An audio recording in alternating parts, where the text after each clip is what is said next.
Hey, do you have any palms left over from Palm Sunday service? And would you like to make one of these?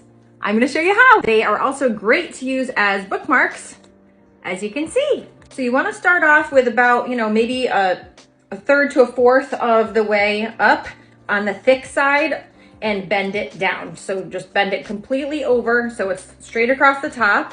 Then you're gonna take it up near the top and you're gonna bend it up like this so that it's straight over. So that you're like this across the front or across the back kind of. And then you're gonna fold it over the front. So you're leaving a little piece out to the side and then you can squeeze it. Anytime you bend it, you can squeeze it so that way it really holds in place.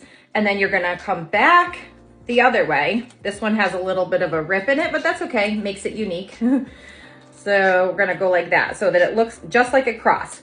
Then we've got this extra right here, and this is what we're going to use to kind of hold it in place. So you're going to bend it around and go across the front, and then I go down the back and then across the front the other way. So it kind of makes a little crisscross like this, and you can do that as long as you have extra. If you don't have very much extra left over, then what I do is I just kind of scoot it inside of one of the little crisscrosses in the back and then break it off so that way it holds it in place.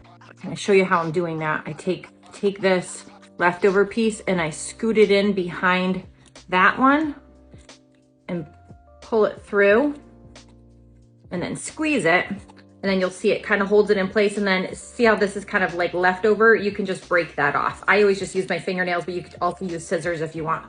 And then there you go. That's the finished product.